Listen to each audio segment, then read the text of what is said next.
네, 굿모닝 인포맥스 함께 하고 계십니다. 중국 경제 전문가 찐닝 위원 함께 하겠습니다. 위원님 안녕하세요. 안녕하세요. 네, 오늘 앞서서 이제 예고 드렸던 것처럼 중국 부동산 시장 얘기를 좀 해보고자 합니다. 네. 오랜만에 중국 부동산 얘기를 좀 해보는 것 같은데 중국도 전체 경제 규모에서 부동산이 차지하는 게 상당히 좀 크다고 네. 알려져 있어요. 그런데 중국 최대 부동산 개발 업체였던 헝다그룹이 463조 원 천문학적 규모 부채를 감당하지 못해서 홍콩 네. 증시에서 이제 상폐됐다. 뭐 네. 이런 얘기가 지금 전해졌고요. 지금 중국 부동산 시장이 어떤 상황인지 좀 짚어주세요. 네, 상패는 8월 25일로 네. 예정되는데요. 네. 홍콩거래소 규정에 의하면 네. 그 전에 거래 정지가 된 후에 한 18개월 넘으면 자동으로 상폐가 돼요. 그래서 사실은 2024년 1월 거래 정지 됐을 때부터 이미 카운트다운이 시작됐어요. 네, 네. 그래서 헝다가 홍콩거래소에 2009년에 상장했으니까 한 16년이 지난 지금 이제 드디어 상폐가 됐어요. 그리고 지금 기사에도 많이 나왔지만 중국의 뭐 상위 100대 부동산 업체 중 한 반은 뭐 디폴트 상황이 있다. 하지만 최근 데이터를 보면 중국의 상위 100개 부동산 기업 중 한 30개에서 35개는 확실히 규모가 크든 작든 유동성 문제, 디폴트 우려가 있다. 그래서 간단한 그림을 몇 개 보여드리면서 짚어드리고 싶은데요. 네. 화면을 보시면 이게 중국 상위 50개 부동산 개발 업체의 재무 활동 현금 흐름 추이인데 화면을 보시면 지금 파란색이 부동산 개발 업체들의 현금 흐름 유입이에요. 네. 그리고 주황색이 유출, 그리고 노란색이 유입에서 유출을 뺀 순유입. 그러면 보면 2021년부터 유출이든 유입이든 계속 줄어들지만 문제는 변하지 않는 게 유출이 더 많다. 네. 네. 네. 그리고 두 번째 그림은 네. 파란색은 부동산 개발 업체들이 채권을 발행한 규모예요. 빨간색은 그 채권이 만기된 규모. 그러면 네. 대체로 보면 만기된 규모든 발행 규모든 등락은 있지만 네. 대체로 빨간색 채권 만기 규모가 발행 규모의 2배. 그러네요. 그러니까 갚아야 할 돈이 이제 발행하는 것보다 더 많다. 그리고 다음 그림을 보시면 이게 중국 60억의 주요 부동산 개발업체 융자 금액 다 합친 금액인데요. 보시면 2022년의 규모에 비해서 올 들어서서는 규모 자체가 많이 줄어들었어요. 네, 연간으로 보면 22년, 23년, 24년 규모는 줄었는데 올해만 봤을 때 1월부터 6월까지 봤을 때 연초에 비해서 부동산 개발업체들이 융자 규모는 조금 느는 조짐이 보이고 이게 있어요. 지금 뭘 봐야 되는 거예요? 여기 지금 뭐 색깔도 막 구별이 돼 있고. 색깔은 네네네. 종류별로 네네. 나눈 거고요. 네. 색깔별로 볼 필요 없고 그냥 부동산 개발 업체들이 예를 들어 요거 맨 오른쪽에 2025년 6월 융자 금액. 그 전체적인 막대 크기가 네. 아. 그래서 과거에 비해서는 아무래도 정책이나 경기나 부동산 자체의 문제점이 있으니까 융자 규모는 줄었지만 올해만 봤을 때는 연초에 비해서 4, 5, 6월에 조금 늘고는 있다. 늘었다. 하지만 전체적으로는 축소되는 분위기. 네. 그리고 여기까지가 최근에 세계 지표고요. 네.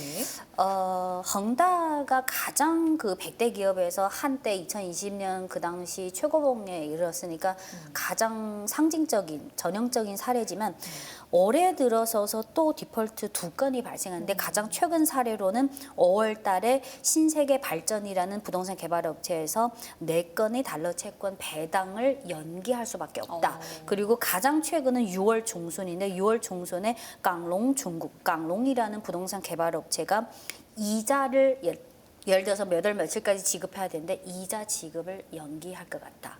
그래서 최근에는 아직은 규모는 그렇게 크지 않지만 실제로 유동성 문제 이런 사례가 계속 나오고 있다. 네. 그리고 지금 중국도 그렇고 사실 전 세계 부동산업이 사실은 근데 중국의 부동산업의 최근 상황만 봤을 때는 화면을 보시면 그림 딱 2개만 보면 일목요연할 텐데요. 이 그림은 지난 1년 동안 중국의 신규 주택 판매 면적, 판매 금액 증가율 추이예요.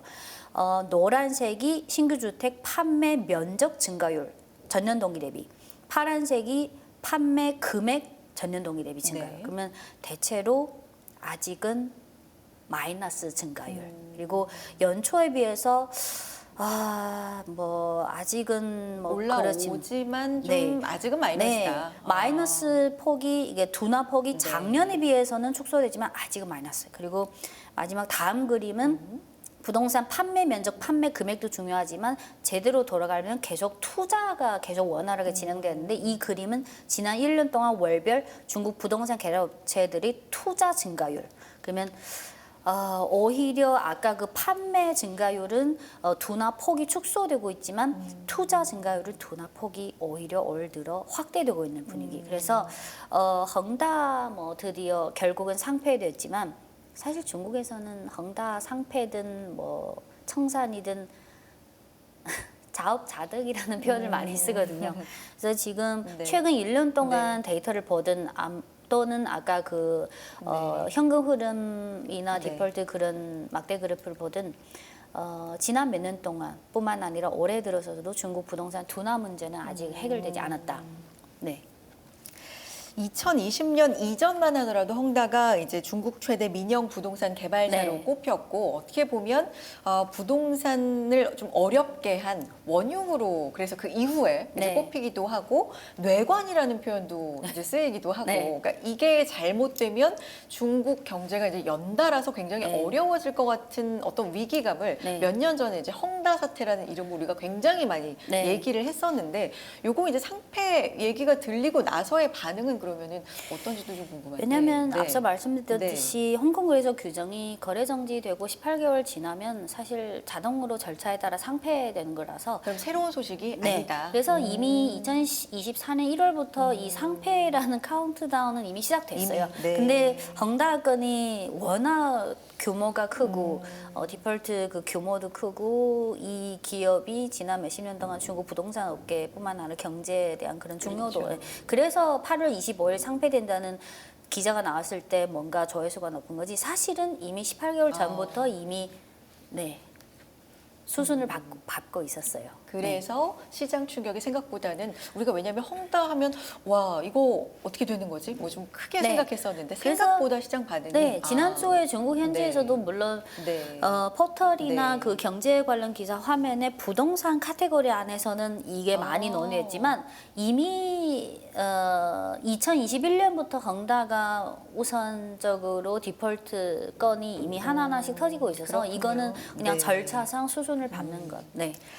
그러면 언제부터 이렇게 됐는지 뭐가 중국의 부동산에 좀 중요한 어떤 단초가 됐는지 네. 뭐 이런 부분들을 좀 짚어보면 중국 정부가 2020년에 도입한 부동산 업체 부채율 규제 네. 세계 레드라인이라고 네. 이제 불리더라고요. 이 정책이 현재 부동산 침체의 원인이다. 뭐 네. 이런 얘기도 나오는데 요것 좀 설명해 주세요. 네. 세계 레드라인. 네. 물론 많은 국내외 기사에 이 세계 레드라인의 정책이 영향이 크다라는 네. 문구를 자주 많이 사용되지만 우선 이 세계 레드라인 정책은 2020년 8월에 인민은행이랑 주택건설부도 같이 발표했어요. 그 세계 레드라인의 취지는 그 지난 30년 동안 헝다를 비롯해서 너무 많은 부동산 개발업체들이 너무 과도한 레버리지로 문어발식으로 무분별하게 개발하다 보니까 이게 부동산업 자체의 거품뿐만 아니라 부동산이 금융업과 직결되기 때문에 이게 심화되거나 더 과도해지면 부동산업 자체뿐만 아니라 중국의 금융 리스크까지 커진다. 그래서 이 2021년 1월부터 드디어 이 세 가지 레드라인이라는 좀 엄격한 정책을 시행했는데 이 세 가지가 뭐냐면 첫째는 부동산 개발업체들이 그 부채 비율이 70%를 넘으면 은행에서 대출해주지 말라. 둘째는 순부채 비율이 100% 넘으면 대출 안 해준다. 세 번째는 현금성 자산 대비 단기 부채 비율이 1보다 크면 안 된다. 그래서 부채 비율에 관한 세부적인 세 개 레드라인을 정해서 이거를 만족시켜야 은행에서 정상적으로 이 부동산 개발업체들에게 대출을 줄 수 있다. 그러면 형식상으로는 부동산 거품이나 금융 리스크를 방지하기 위해서는 필요한 정책이죠. 하지만 이게 2021년 1월이 한창 코로나 때였어요. 그래서 중국이 물론 많은 기사에서 이 세 가지 레드라인이라는 이 영향을 많이 빈도 높게 그리고 이게 중요하다고 하지만 저는 근본적으로는 이거는 아니라고 생각해요. 저는 중국이 2016년부터 이미 부동산 거품 억제 정책을 이미 10년 전부터 시작했어요. 하지만 처음에는 너무 충격이 클까봐 세계 레드라인 정책과 같은 아주 엄격한 기준이 아니라 2016년에 처음에 발표한 게 부동산은 사람들이 거주를 위한 것이지 투기를 위한 존재가 아니다. 그래서 점진적으로 했는데 2016년부터 16, 17, 18, 19, 20, 5년 동안 했는데 효과가 너무 미미한 미미했어요. 거예요. 근데 2020년에 코로나가 터졌잖아요. 근데 우리는 지금은 2025년이라서 이미 코로나는 과거형이지만 2020년 당시 우리는 코로나가 3년 동안 갈 거라고는 아무도 그러셨죠. 네. 네네. 그래서 5년 동안 그 부동산 거품 억제 정책을 했는데 효과가 너무 미미해요. 그래서 5년 후인 2020년 8월에 세계 레드라인 정책을 제정해서 2021년 1월부터 시행.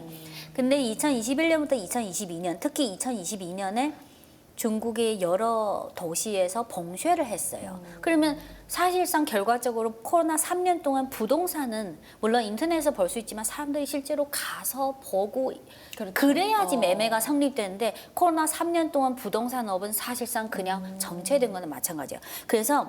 그리고 제가 거시 쪽 분석을 많이 하지만 저는 실제로 부동산 중개업에 종사한 적이 없기 때문에 어제 저녁에 저희 고등학교 동창 중 2명이 중국의 1선 도시는 아니고 예를 들어서 절강성 원저우시 인구가 한 900만 명 정도 되는 2선 도시 고등학교 친구 중 2명이 중국의 2선 도시에서 부동산 중개업을 한 15년 동안 했어요. 아, 실제로? 그래서 지금? 네네. 실무적으로 한 명당 30분씩 통화해서 왜냐면 저희 이해가 혹시 약간 오류가 있어요. 그래서 현지 얘기를. 네, 2명 다 똑같이 하는 답이 제가 똑같은 질문을 했어요.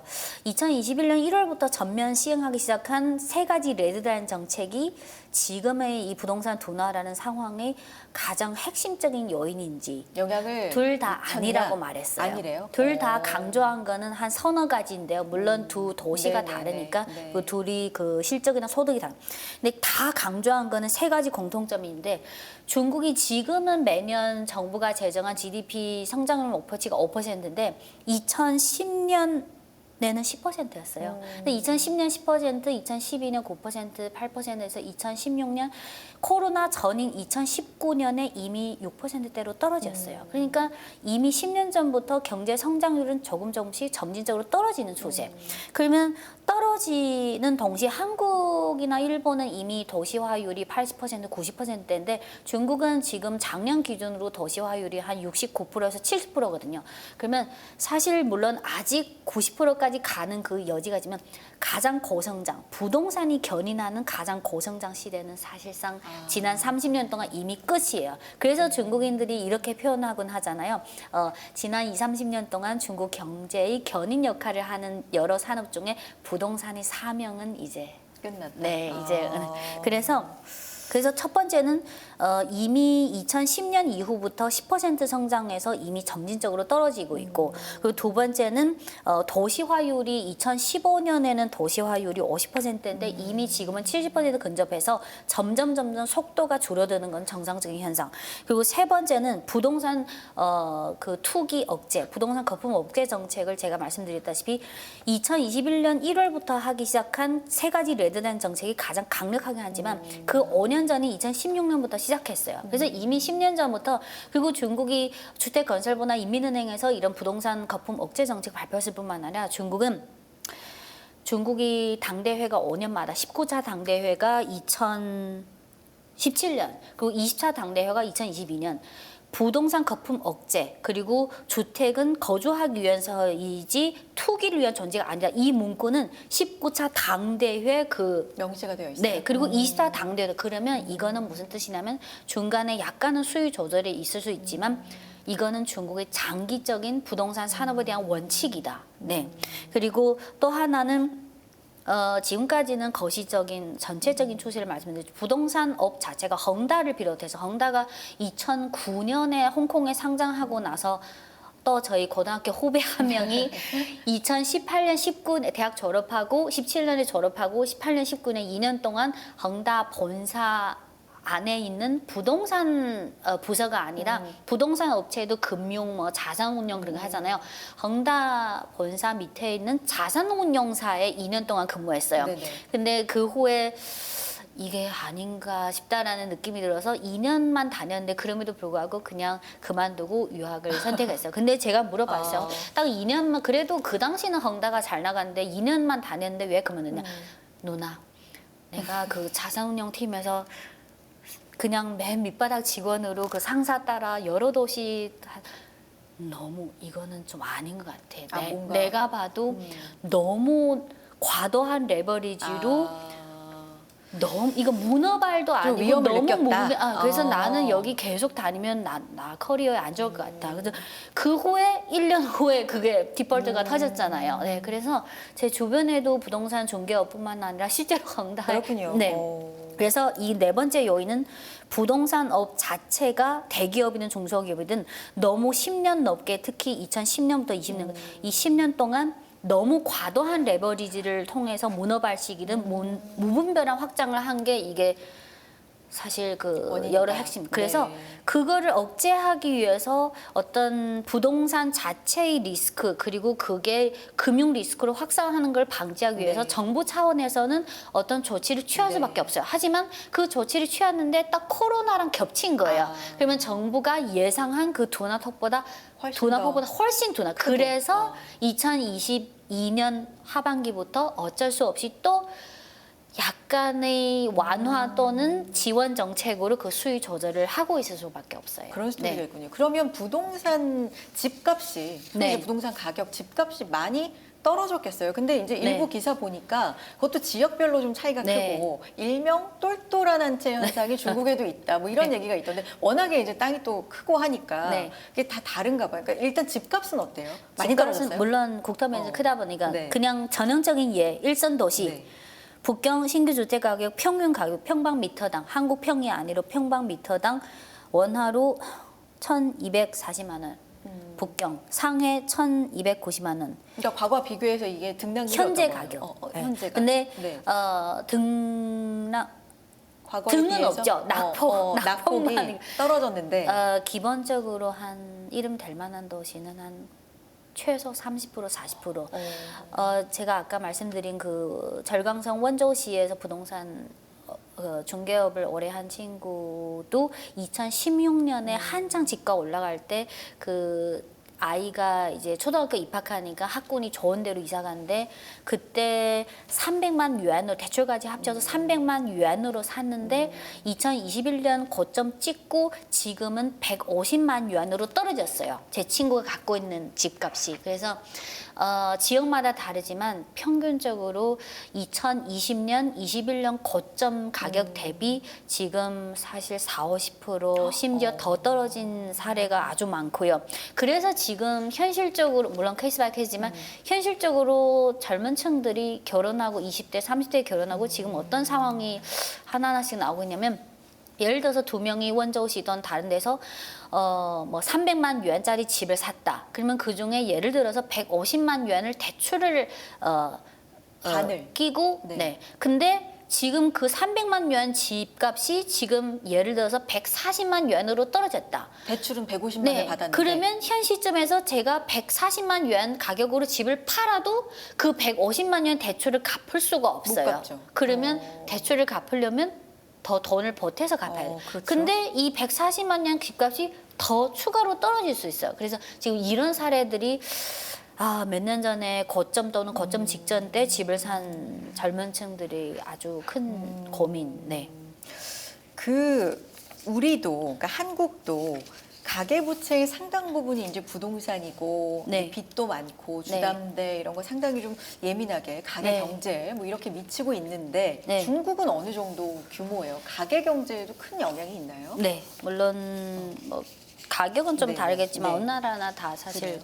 가계에 미치는 영향. 예를 들어 중국의 그河南 郑州시의 경우에는 2021년부터 23년까지 3년 동안 집값이 평균 25% 하락했어요.